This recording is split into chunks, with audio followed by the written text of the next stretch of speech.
বর্তমানে যে গাছের যে শিকড়, এই শিকড়টা ভালো করে দেখুন যে শিকড় ফাংশন কিন্তু একদম নেই, তাও কিন্তু গাছের পান কিন্তু এরকম নেমেছে, পান ভালো এসছে। তো এই শিকড়কে যদি আরো ভালো সক্রিয় করা যায় তাহলে বাগানে পান আরো কিরকম নামতে পারে।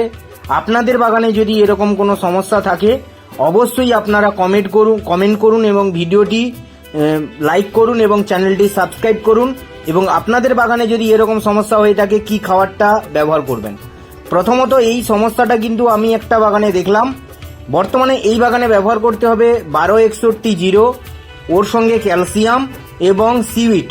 এটা যদি আপনি ব্যবহার করেন তাহলে কিন্তু বাগানের যে চের ফাংশনটা ওটা কিন্তু খুব ভালো আসবে। তা 12061 শিকড় দ্রুত বড় করতে সাহায্য করবে এবং নতুন পান কিন্তু আরো বড় ফুটবে, গাছ শক্ত হবে এবং সবল হবে। দ্বিতীয় কথা হচ্ছে ক্যালসিয়াম কেন ব্যবহার করবেন না, ক্যালসিয়াম ব্যবহার করলে গাছের কোষ শক্ত হবে, মানে গাছ মোটা হবে। গাছ মোটা হওয়া মানে পান বড় হবে, শিকড় পচা কম হবে, পাতা মোটা ও শক্ত হবে।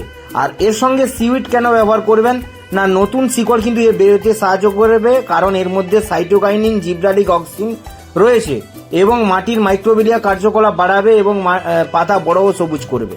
তা যে সমস্ত চাষির বাগানে এইরকম সমস্যা রয়েছে বা আপনাদের বাগানে পান ফুটেছে কিন্তু পানটা বড় করতে পারছেন না, তার এই কারণ রয়েছে। আপনারা কারণগুলো প্রথমে দেখেছেন যে গাঁটে কিন্তু কোনো বনেই, মাটির ভিতরে মাটি চাপা রয়েছে।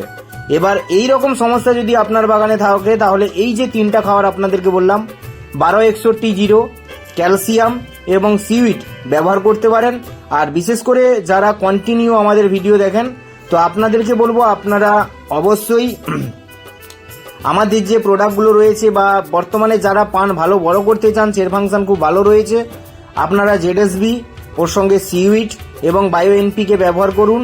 আর বিশেষ করে এই রোদের জন্য কিন্তু পান পুড়ে যাচ্ছে, এই পান পুড়ে যাওয়ার জন্য পরবর্তীতে একটা ভিডিও নিয়ে আসবো।